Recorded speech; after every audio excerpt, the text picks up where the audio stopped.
Welcome to Penrose Learning, where we make understanding easy. You begin by confirming the basics so the app can actually notify you.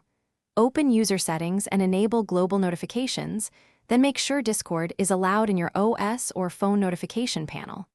Once done, allow background activity or startup launch so messages reach you when idle. Also check that Do Not Disturb is off.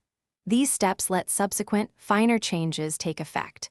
Without them, channel-level tweaks won't produce alerts, and you'll waste time troubleshooting the wrong layer. You now refine where and how notifications fire. For each server, pick all messages, only at mentions, or nothing depending on relevance, and then apply channel overrides to silence high-traffic threads. Make sure role mentions are set correctly. If a role is muted, you won't get pings even when mentioned. Once done, test by sending a message with it mentions. If you want priority alerts, enable mobile push for specific channels, so important pings break through quiet modes on your device. You finish by verifying and resolving remaining issues. Test notifications from a friend or another account to confirm settings behave as expected. If alerts still don't appear, clear the app cache or reinstall Discord.